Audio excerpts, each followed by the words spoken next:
Агенцијата за заштита на авторските права од пред еден месец се расфрла со решенија и одлуки кои ги достави до радијата и телевизиите за забрана на емитување прво на македонска, па на српска и црногорска и на крај и на хрватска музика. Непочитувачите на забраната се упоменати дека следуваат казни и други санкции.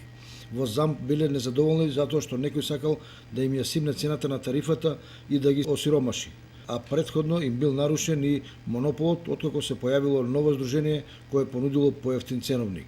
Како тргнала работата и поради тоа што никој не може да каже кога ќе заврши овој калабулак на релација ЗАМП Министерство за култура, на граѓаните им преостанува да ги извадат од прашина старите грамофони и касетофони од плоча или касета да ја слушаат музиката што ја сакаат.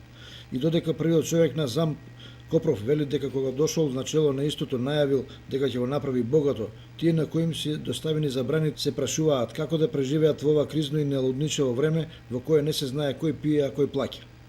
На радиодифузерите, односно на радијата и телевизиите, им преостанува на своите програми да почнат да вртат бугарска, грчка или турска музика, барем додека не добијат забрана и за нив, па кој сака нека гледа и слуша, а кој не, ќе си се врати на грамофоните и касетофоните. А како тргнало наскоро може да се случи и на свадби и други прослави со музика, сватовите и гостите да им плаќаат на домакините за овие, освен за музикантите да можат да им платат и на агенциите за авторски права.